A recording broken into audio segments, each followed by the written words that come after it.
خنا بلال جرا فران نجمدي أيمان نجمدي سلا أي جمدن بره جمدن لله حبيبي مريجي خلاص بقى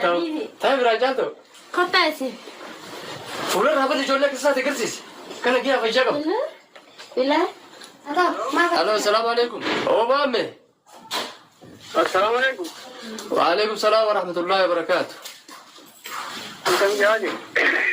نجا خيانة قد خياسي برسيسة انا عم في دخل دخل انا دبسه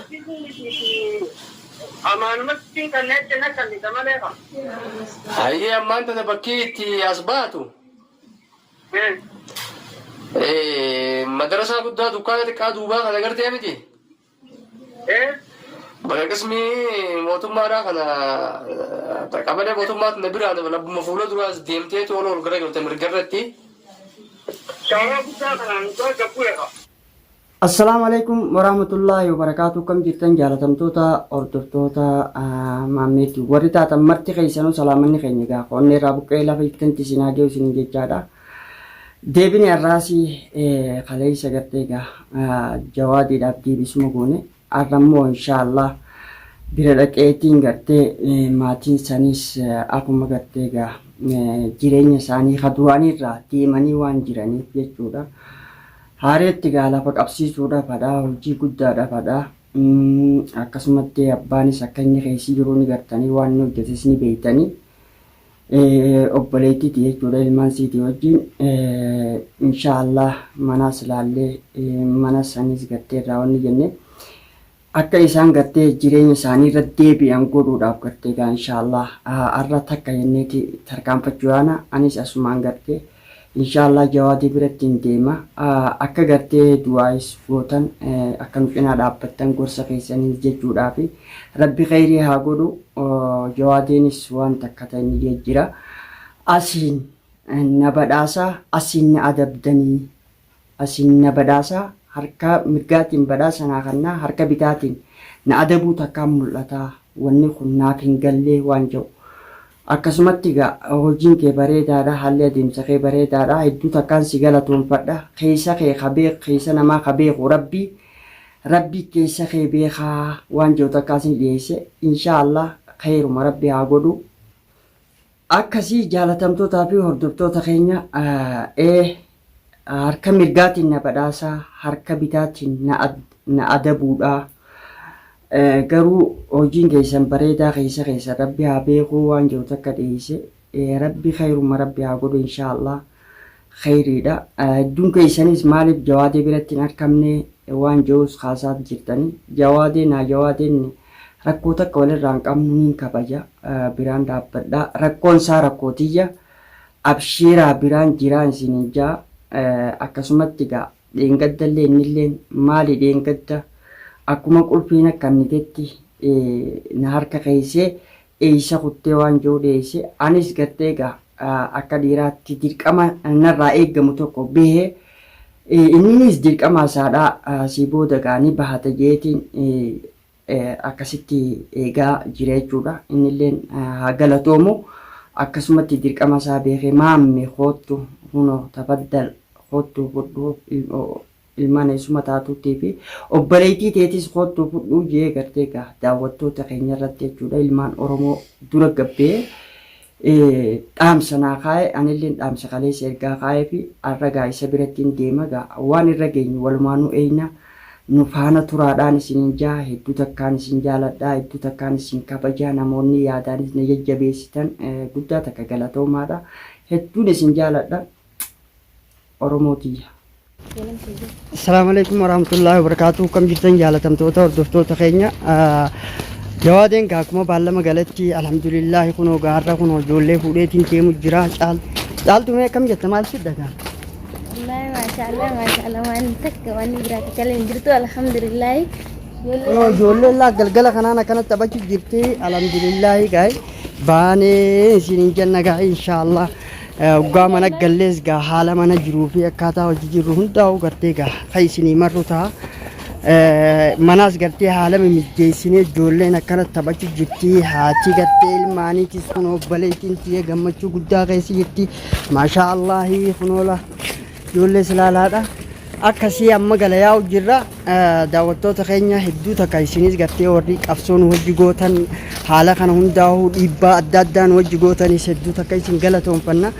akkasii salaamtaa salaama dhufa. Salaamu alaikum warahmatullahi wabarakatuh. Hordoftoota fi daawwattoota keenya alhamdulillah kunoo gammannee kan yaa'u jirra. Ilmaanis fuudhannee maashaallah wallahi du'aan teessan akka ajaa'ibaa nu taate inshaallah ta'ala walitti dichaanaa du'aa mun godhaadha. Akkasii gaa waan gartee gaa dhugaa mana gallees waan irra geenyus walumatti walumaanuu gartee arguudhaaf teenya. Alhamdulillah garuu jawaadiin gaa ati karanna dhufee nalleen salaamne beeyta umaatiin garuu alhamdulillah ani dirqama kiyya yeroo hundaanuu garteen hin baadha wooma gartee dirqama na taatiin gartee sanis godhe khayri inshaallah akkasii gammannee wallahi alhamdulillah jirra gaa kunoo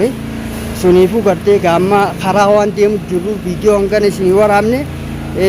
galles gaa isinii waraabamtu.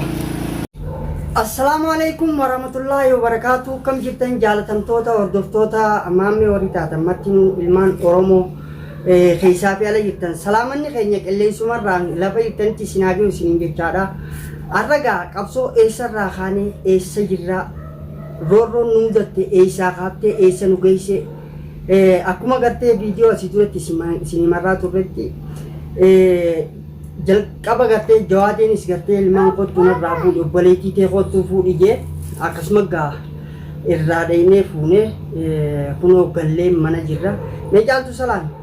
Assalamu alaikum warahmatullahi wabarakatuh. Hordoftoota fi daawwattoota keenya hundi keessanuu bakka jirtanitti salaamni keenya qoonni irraa ka'ee isin argamu isin jenna. Salaam asin. Salaamu alaikum jaa. Salaamu alaikum. Salaamu alaikum warahmatullahi wabarakatuh. Assalamu alaikum warahmatullahi wabarakatuh. Egaa daawwattootaa fi hordoftoota keenya alhamdulillahi kunoo asiin nu ga'e rabbiini tarkaanfannee egaa tarkaanfataan galmanuma ga'e jaani asiin geenye mana dachaane alhamdulillahi caaltu mana kana gaa kaleessa manuma qabdu kana kunoo walitti dhiittee meeshaas keessaa xaarii bittiin goote odoo ganda kaan dheeytu turte arra kunoo rabbiin gaa mana keetti si deebise mee akkam jetta? Alhamdulillahi shukriin galchaa wanni takka tabira tanaaf ta'e hin jirtu alhamdulillah kunoo dardaraas galcheetiin jira. Maashaallah isin hundinuu warri duraan nu hordofi jirtanis galatoomaadhaan. Assalamu alaikum warahmatullahi wabarakatuh. Isin jenna assalamu alaikum jee. Mama assalamu alaikum jee. Lesh. Allah baraan akkasii daawwattootaa fi hordoftoota keenya gorsi gartee isin nuu kennitan dhaamsi nuu kennitan maammee akkas god jawaadee bira dhaqeechaa turtani arra kunoo gaa abdiis gartee akka abbaa yakka waan san hojjeteetti gaaniinis harka isaanii jira nutilleen gartee gaa akkasumatti jawaadeen obboleettii xiyyaa fi ilmaaniin eessuma ta'uufis isaan bira turani galanni rabbii haa gahu asiinis nu gahe dukkana keessaas nu dabarse rabbiin gartee nama gargaara haqarratti gartee rabbiin nama wajji dhaabbata isinillee dhaamsa hedduu nu haa turtan jajjabeessaa turtan warri gartee guyyaa nuti boonyu nu wajji booyaadha gammachuu teenyaa nu wajji qooddachaadha yaada qabdanis nu kannaadha ergaa keessaa fi alaanis nu kannaa turtanillee hedduu takka galatoomaadha eega rabbiitii gorsa keessaniin dhaamsa keessaniin bakka tana geenye galanni rabbiif haa gahu kunoo gaa gammannee jenna alhamdulillahi sadarkaa kanarra jirra inshaallah manaas ammuma gaa tattamaan akkana goggooneetuma meeshaa duraan ganda kaan jirtuu fi taqqidhee hunda gartee akkasii wanni goone akkasi kunoo gaantis nagayaan gallee gartee bakka tana gartee gaa akka gartan amaanaan gartee gaa jawaadeen natti kanne anilleen kunoo fidee manaan gahe akkuma gartan kana gaa wantoota hir'atanii fi hanqina jirus inshaallah fuuldura gartee fooyyeessinee